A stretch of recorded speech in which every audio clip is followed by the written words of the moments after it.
안녕하세요. 오랫동안 세무 상담 현장에서 수많은 가족과 자영업자분들이 고민을 함께 해온 한상우 세무사입니다. 제가 상담하면서 가장 많이 듣는 질문 중 하나가 바로 이겁니다. 가족끼리 계좌이체하면 국세청에 바로 보고되나요? 큰 돈은 현금으로 줘야 안전한 거 아닌가요? 999만 원씩 나눠서 보내면 괜찮다는데 맞나요? 정말 안타깝게도 이런 오해 때문에 나중에 세금 폭탄 맞고 저를 찾아오시는 분들이 참 많습니다. 여러분, 사실은 이 모든 게 정반대입니다. 계좌이체보다 현금 인출이 훨씬 더 위험하고 1천만 원 이상 현금 인출이나 입금은 국세청에 자동으로 보고되며 은행 직원이 의심거래로 수동 보고를 할 수도 있다는 사실 알고 계셨나요? 게다가 올해부터는 상황이 더 엄격해졌습니다. 세무공무원에게 세금 추징 포상금까지 지급되는 법이 시행되면서 세무조사가 더 강화될 거라는 전망이 나오고 있습니다. 그래서 오늘 이 시간에는 가족 간 돈을 주고받을 때 절대 하면 안 되는 일, 그리고 세금 폭탄을 피할 수 있는 안전하고 똑똑한 방법을 세무사 한상우의 시선으로 실제 현장 사례와 함께 쉽고 정확하게 말씀드리겠습니다. 영상을 끝까지 보신다면 당장 내 가족과 재산을 지키는데 꼭 필요한 정보를 얻어가실 수 있을 거예요. 그럼 지금부터 시작하겠습니다. 여러분, 많은 분들이 이렇게 물어보십니다. 세무사님, 큰 돈은 계좌이체보다 현금으로 주는 게 안전한 거 아닌가요? 그런데요, 정말 놀라운 사실은 이겁니다. 계좌이체보다 현금 인출이 훨씬 더 위험하다는 겁니다. 왜 그럴까요? 은행에서 하루에 1천만 원 이상 현금을 인출하거나 입금하면 그 기록이 금융정보분석원 FIU로 자동 보고됩니다. 여기서 잠깐 FIU가 뭐 하는 곳인가요? 궁금하실 수 있어요. FIU는 은행과 같은 금융기관에서 들어오는 고액 현금 거래나 의심스러운 거래를 모니터링하고 그 정보를 수집해 국세청과 검찰 같은 기관에 제공하는 곳입니다. 쉽게 말해 돈의 흐름을 추적하는 국가기관이에요. 이 기관에 보고가 되면 국세청은 필요할 때 이 자료를 근거로 세무조사를 할 수 있는 거죠. 하지만 계좌이체는 다릅니다. 계좌이체는 국세청에 자동 보고되는 시스템이 없습니다.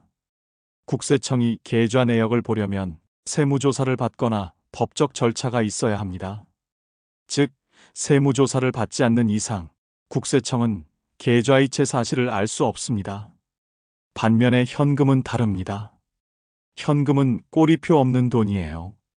어디로 갔는지, 어떻게 썼는지 흐름을 추적하기 어렵습니다. 국세청은 이런 현금을 보면 자금 세탁, 탈세, 은닉 재산의 가능성을 의심합니다. 그래서 현금을 많이 인출하거나 입금하면 이 사람이 왜 이렇게 많은 현금을 주고받지? 이렇게 의심 신호가 켜집니다. 현금 인출은 그 자체가 세무조사의 빌미를 제공하는 겁니다. 실제로 국세청이 현금 입출금 자료를 이용해 세무조사를 한 건수가 1년에 1만 건이 넘습니다. 여러분, 현금으로 거래하면 세무조사의 문을 열어주는 겁니다. 내가 현금을 썼다는 이유만으로 국세청의 관심 명단에 오를 수 있는 거죠. 그래서 저는 상담할 때마다 이렇게 말씀드립니다. 큰 돈일수록 계좌이체로 거래하세요. 그게 훨씬 더 안전합니다. 어제도 한 분이 저한테 이렇게 물어보셨습니다.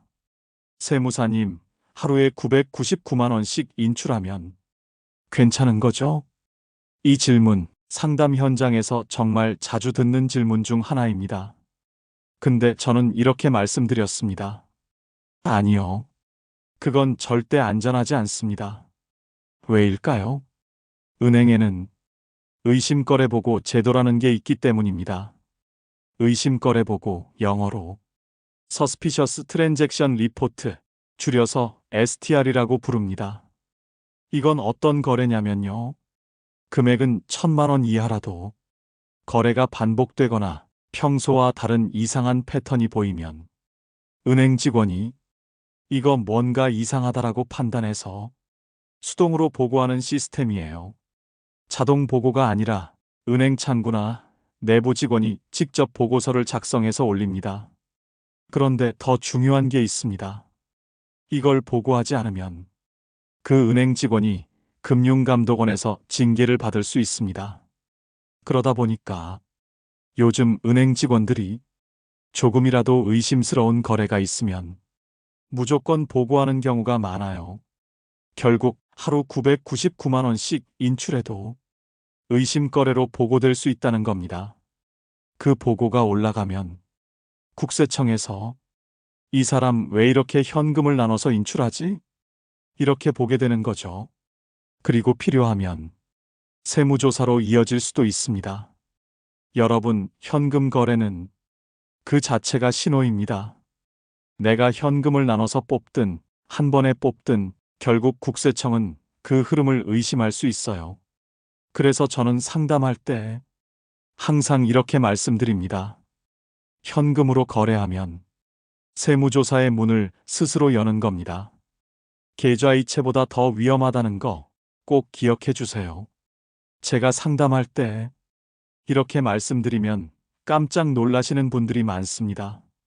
세무사님, 계좌이체하면 국세청이 바로 아는 거 아니에요? 아니요. 사실은 계좌이체는 국세청에 자동으로 보고되지 않습니다. 국세청은 여러분의 계좌이체 내역을 세무조사를 받지 않는 이상 함부로 들여다볼 수 없습니다.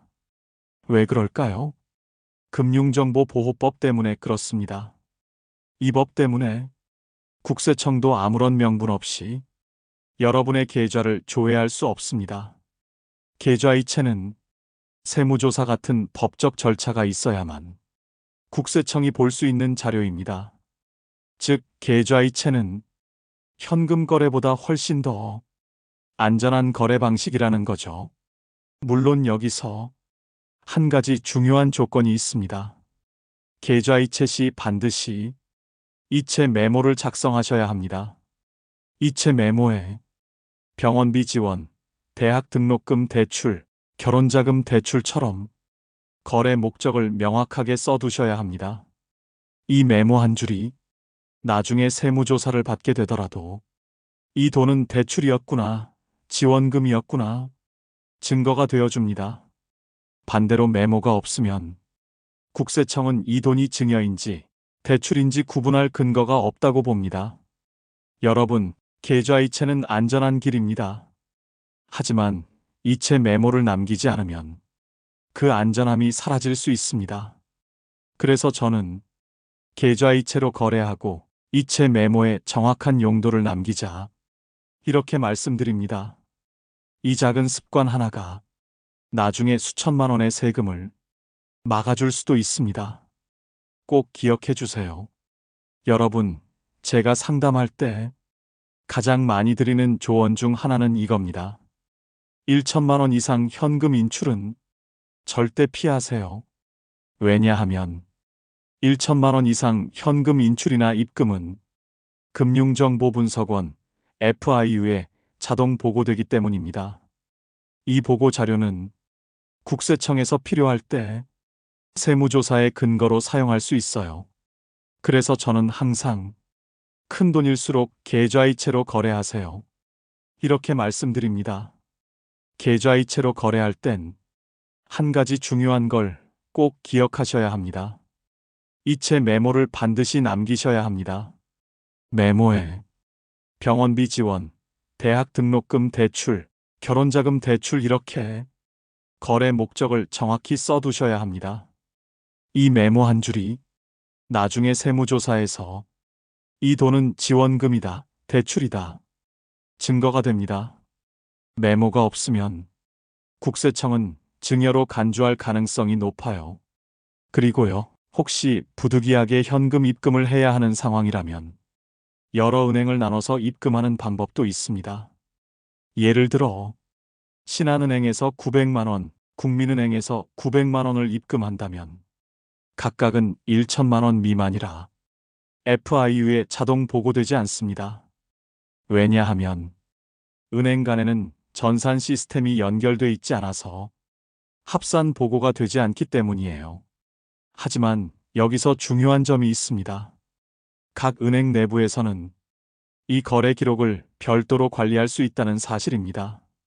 즉, 여러 은행에 나눠서 입금하면 단기적으로 자동 보고는 피할 수 있지만 은행 내부에서는 이 고객 비슷한 금액을 반복해서 입금하네?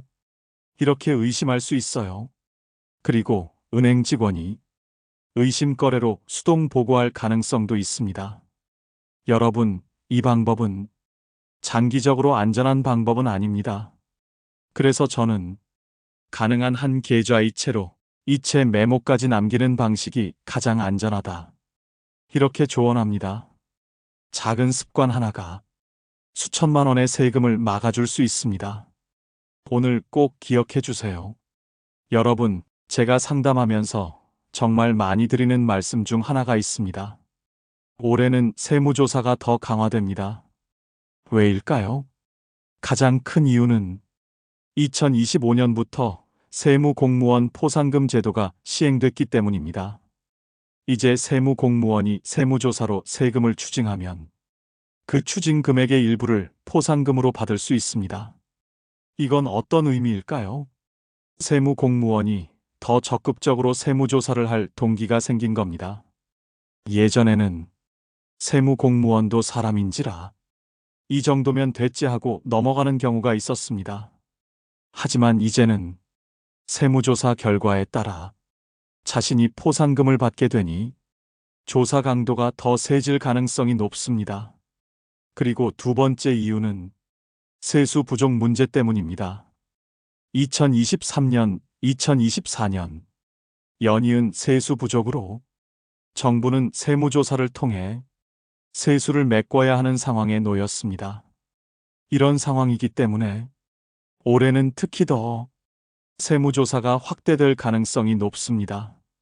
실제로 국세청은 자금 출처 조사에 더 집중하고 있습니다. 국세청 전산에는 PCI 시스템이라는 프로그램이 있습니다. 이 시스템은 신고된 소득 대비 내가 가진 자산 규모를 비교해서 자금 출처가 부족하다 판단되면 자동으로 조사 대상으로 올려버립니다. 예를 들어 신고 소득은 5억인데 15억짜리 아파트를 샀다면 나머지 10억은 어디서 났나? 이렇게 자동으로 뜨는 겁니다. 이건 사람이 보는 게 아니라 시스템이 자동으로 걸러냅니다. 그래서 부동산을 사거나 고액 예금을 보유하고 있다면 올해는 특히 더 조심하셔야 합니다. 실제로 저를 찾아오신 고객 중에 자녀가 집을 사면서 부모님께 돈을 일부 지원받았는데 증여 신고를 안 한 경우가 있었습니다. 결국 세무조사가 나왔고 자녀뿐 아니라 부모님까지 세무조사가 확대되었습니다. 여러분, 올해는 세무조사가 더 강화될 수밖에 없습니다. 포상금 제도, 세수 부족, PCI 시스템, 그리고 부동산 조사 강화. 이 모든 요소가 겹친 해이기 때문입니다. 그래서 저는 올해는 작은 거래 하나라도 증빙과 기록을 철저히 준비하라. 이렇게 조언드립니다. 이걸 준비하지 않으면 언제든 세무조사의 문이 열릴 수 있습니다. 꼭 기억해 주세요. 저를 찾아오신 한 고객님이 있었습니다. 자녀가 아파트를 샀는데 며칠 뒤 국세청에서 연락이 왔다고 합니다. 자금 출처를 조사하겠습니다. 그 고객님은 이렇게 말씀하셨습니다. 아니, 집 산 건 제 아들인데 왜 저까지 조사하는 거죠? 그런데요, 실제로 부모님까지 세무조사가 확대될 수 있습니다. 왜냐하면 상속세 사무처리 규정에 이렇게 적혀 있기 때문입니다. 배우자나 직계존비속이 증여받은 혐의가 있으면 증여를 준 사람까지 조사할 수 있다. 즉, 자녀가 증여받았다고 의심되면 부모님까지 조사 대상이 되는 겁니다. 아까 그 고객님 사례로 돌아가 볼게요. 국세청이 이렇게 물었습니다. 자녀가 신고한 소득보다 집값이 너무 비싼데 나머지 돈은 어디서 났나요? 결국 국세청은 부모님 계좌까지 조사했습니다. 그리고 부모님이 보내주신 돈이 증여로 인정돼 추가 세금을 내야 했습니다. 여러분, 자금 출처 조사는 나만의 문제가 아닙니다. 내가 조사받으면 부모님, 배우자, 가족까지 조사가 확대될 수 있습니다. 그래서 저는 상담할 때 항상 이렇게 말씀드립니다. 부모님께 돈을 지원받았다면 꼭 증여 신고나 차용증 작성으로 증빙을 남기세요. 이걸 미리 해두면 불필요한 세무조사를 막을 수 있습니다. 한 사람의 조사로 가족 전체가 조사받는 일 막을 수 있습니다. 꼭 기억해 주세요. 이번에는 부모님께 돈을 받을 때 어떻게 해야 안전한지 알려드리겠습니다. 많은 분들이 이렇게 물어보십니다. 부모님께 그냥 계좌이체 받으면 괜찮은 거 아니에요? 하지만 안타깝게도 그냥 받으면 증여로 보일 가능성이 높습니다. 그래서 두 가지 방법이 필요합니다. 첫째, 증여 공제를 이용하는 방법. 둘째, 차용증을 작성하는 방법입니다. 먼저 증여 공제부터 설명드릴게요. 부모님이 성인 자녀에게 돈을 주실 때는 10년 동안 5천만 원까지 증여세 없이 줄 수 있습니다. 예를 들어 1억 원을 주려고 한다면 한 번에 주면 증여세가 나오지만 5천만 원은 공제로 빼고 나머지 5천만 원에만 세금이 부과됩니다. 혹은 10년 간격으로 5천만 원씩 나눠주면 증여세 0원이 될 수도 있습니다. 여기서 꼭 아셔야 할 게 있습니다. 증여 공제 한도 아니더라도 증여세 신고는 반드시 해야 한다는 겁니다. 세금을 내지 않더라도 증여 사실을 신고해야 국세청 전산에 기록이 남습니다. 이걸 신고하지 않으면 나중에 세무조사에서 적발될 수 있고 무신고 가산세까지 더해져 생각지도 못한 세금을 낼 수 있습니다. 신고는 증여일로부터 3개월 이내 관할 세무서에 해야 하고 이걸 해야 10년 뒤에 다시 공제 한도를 받을 수 있습니다. 많은 분들이 5천만 원까지는 그냥 줘도 되지 않나요? 이렇게 물어보시는데 신고까지 해야 진짜 안전합니다. 그런데 1억보다 더 큰 돈을 주려면 증여 공제만으로는 부족합니다. 그래서 두 번째 방법, 차용증 작성이 필요합니다. 예를 들어 부모님께 1억 원을 받는다고 가정해 볼게요. 이 중 5천만 원은 증여 공제, 나머지 5천만 원은 빌린 돈으로 차용증을 작성하는 겁니다. 차용증에는 금액, 이자율, 상환 계획, 날짜, 서명 이 다 들어가야 합니다. 여기서 중요한 팁이 있습니다. 2억 1,700만 원까지는 무이자 차용이 가능합니다. 즉, 이자 없이 빌려도 증여세를 물지 않습니다. 하지만 이 금액을 넘으면 법정 이자율 이상으로 이자를 내야 합니다. 이때 이자를 내면 부모님께 이자, 소득세 27.5%가 발생합니다. 그래서 저는 이렇게 조언합니다. 이자를 내지 말고 원금을 분할 상환하세요. 예를 들어 매월 50만 원씩 원금을 조금씩 갚아가는 겁니다. 이렇게 하면 부모님은 이자, 소득세를 내지 않으셔도 됩니다. 그리고 나중에 10년이 지나면 다시 증여 공제를 받아 남은 원금과 상계할 수도 있습니다.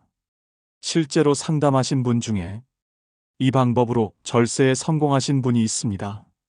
자녀가 부모님께 1억 5천만 원을 받았는데 5천만 원은 증여 공제, 나머지 1억은 차용증 작성, 그리고 매월 원금을 분할 상환하면서 이자 없이 갚아갔습니다. 10년 뒤에는 추가 증여 공제 5천만 원을 적용해 남은 빚과 상계했습니다.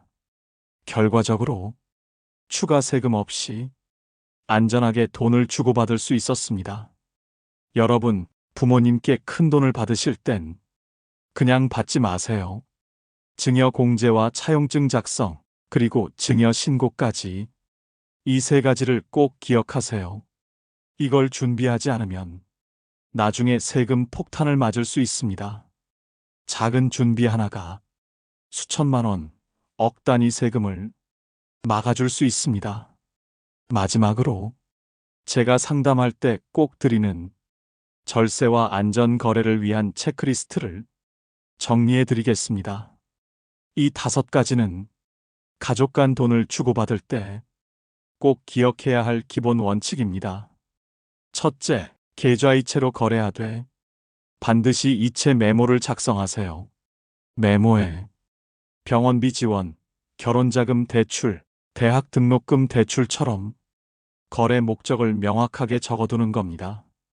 이 메모 한 줄이 나중에 세무조사에서 이 돈은 증여가 아니다, 증거가 됩니다. 둘째, 현금 인출은 피하세요. 부득이하게 현금을 인출하거나 입금해야 한다면 반드시 통장 내역, 입금 영수증, 거래 관련 메시지 같은 증빙 자료를 함께 남기세요. 셋째, 차용증을 작성하세요. 금액, 이자율, 상환 계획, 날짜, 서명까지 빠짐없이 적고 가능하면 공증까지 받으세요. 공증 비용은 나중에 생길 수 있는 세금 폭탄에 비하면 아주 작은 금액입니다. 넷째, 이자 대신 원금 분할 상환 전략을 사용하세요. 이자를 지급하면 부모님께 이자, 소득세가 발생합니다. 그 대신 매월 일정 금액씩 원금을 갚아가는 방식으로 하면 부모님은 이자, 소득세를 내지 않아도 됩니다. 다섯째, 거래 내역과 증빙 서류는 최소 5년 이상 보관하세요. 세무조사는 통상 5년 이내 거래를 대상으로 하기 때문입니다. 마지막으로 한 가지 더. 많은 분들이 물어보십니다. 은행 여러 군데로 나눠서 입금하면 괜찮은가요? 여러 은행을 이용해 900만 원씩 나눠서 입금하면 단기적으로는 자동 보고를 피할 수 있습니다. 하지만 이 방법은 장기적으로 안전하지 않습니다. 은행 간에는 전산이 연결되지 않지만 각 은행 내부에서는 의심 거래로 관리될 수 있고 은행 직원이 수동 보고할 수도 있습니다. 결국 이런 방식은 임시 방편일 뿐 완전한 해결책은 아닙니다. 여러분, 가족 간 거래일수록 남보다 더 철저하게 준비해야 합니다. 이 5가지를 지키면 세금 폭탄을 피하고 가족의 재산을 지킬 수 있습니다. 오늘 말씀드린 내용이 조금 복잡하게 느껴지실 수도 있습니다. 그런데요, 가족 간 거래일수록 남보다 더 철저히 준비하셔야 합니다. 계좌이체만으로 안전해지는 게 아닙니다.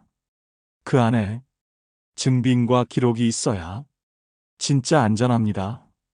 작은 메모 한 줄, 작성해둔 차용증 한 장, 이런 것들이 나중에 세금을 막아주는 큰 힘이 됩니다. 오늘 알려드린 방법을 꼭 기억해 주세요. 궁금하신 점이 있으면 댓글로 남겨주세요. 제가 직접 확인하고 더 자세한 상담 도와드리겠습니다. 그리고 구독과 좋아요, 알림 설정 꼭 부탁드립니다. 다음에도 알기 쉽고 실천 가능한 절세 정보를 준비해서 찾아뵙겠습니다. 오늘도 시청해 주셔서 정말 감사합니다.